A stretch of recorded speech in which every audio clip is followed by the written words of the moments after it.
देखो लोग बताना समय चीज़ शीश में हो सका है, तुम ऐसे कर सकते हो, तुम मतलब उसको कोई भी व्यक्ति हो आसपास हमारे क्षेत्र में, कोई आपको लगता है कि आप ऐसा कर सकते हो, ऐसा हो सकता है, ऐसा हो सकता है, उसको बड़ा बताते रहें। अब ये बता दिया तो फिर वो बताए, जो जो आपको पता है तो उसको बताते रहें। चाहे एक व्यक्ति हो सकता है, चाहे वो अनेकों व्यक्ति हो सकते हैं, जितनी आपकी सामर्थ्य हो, क्योंकि इस जगत में जिसको सृष्टि के पदार्थों का विज्ञान जैसा होवे, वैसा ही शीघ्र दूसरों को बतावे। जो कदाचित दूसरों को न बतावे, तो वह नष्ट हुआ किसी को प्राप्त नहीं हो सके, वो स्वयं हमें भी ना प्राप्त हो सके, क्योंकि हमें कुछ उससे अनुभव मिलेगा। अनुभव से हमें शांति, आनंद, आत्मा का अनुभव होगा, क्योंकि हम दूसरों को बढ़ती कर रहे हैं कि वास्तविक क्या है, दूसरे क्या सोचते हैं और वास्तविक है क्या। अगर आप ये नहीं बताने के तो ना उसको भान होगा, ना उसके वो कर्म में आगे नहीं बढ़ेगा, तो आपकी आत्मा का अनुभव नहीं होगा, क्योंकि वह कर्म भी गलत प्रकार से करता है, दुखी होकर के करता है, भ्रमित होकर के करता है। तो यही है कि देखो, तेज है, हर चीज़ को करते रहो, जोर लगा के, बल लगा के, किसी चीज़ को बताना, बताते रहना, क्योंकि उसमें आप जैसे संगम करने योग्य विद्वान, जैसे कि हम आपका अग्नि के समान आत्मा में विज्ञान व प्रकाश, मतलब आत्मा में विज्ञान का प्रकाश, आत्मा में वो मौजूदी है। जैसे कि कुछ हम रस होते हैं ना, उसमें भी, कविता में भी कुछ रस, कविता ऐसी होती है जो हमें बिल्कुल रस देती है, वो रस अनुभव होता है। डूब जाते हैं किसी भजन में बहुत अधिक, क्योंकि हम अच्छे तो हैं परंतु कहीं ना कहीं भूले हुए हैं। तो देखो, अलग अलग भजन है, कोई हमको अधिक रोवाता है, कोई कम रोवाता है, कोई ज़्यादा हंसवाता है। तो ऐसे ऐसे ही कोई हमें ज़्यादा प्रेरणा देता है, कोई हमें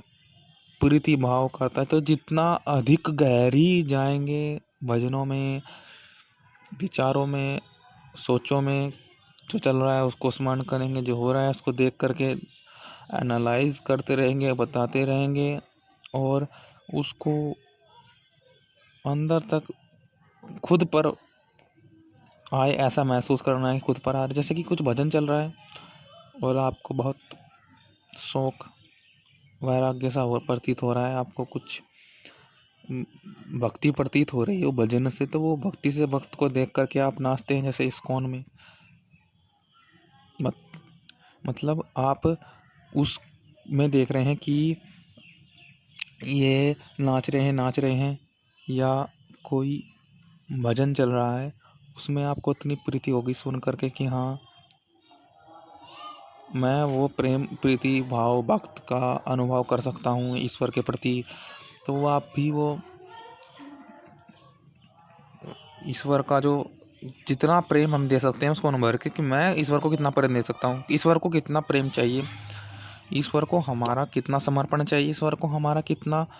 लगाव चाहिए, ईश्वर को हम हमारी कितनी ताकत से हम ईश्वर को जान सकते हैं, हमारी ताकत से हम कितनी ईश्वर को जान सकते हैं,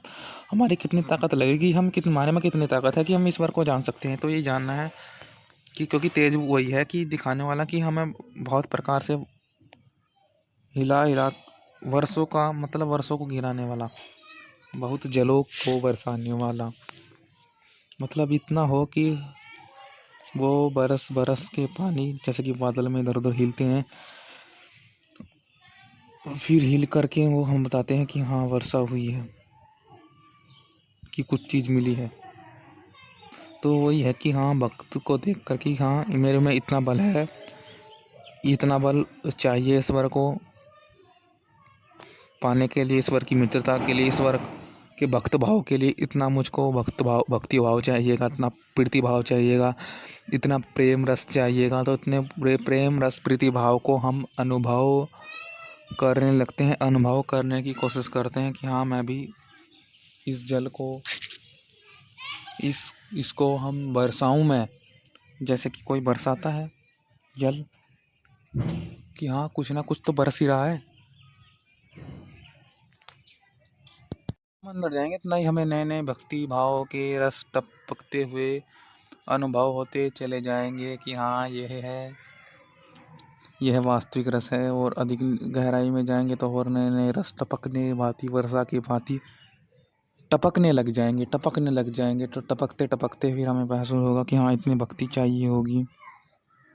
इतना ईश्वर से प्रेम चाहिए होगा, इतना उनसे लगाव चाहिएगा, अपनी तरफ से इतनी मेहनत करनी पड़ेगी, तो हम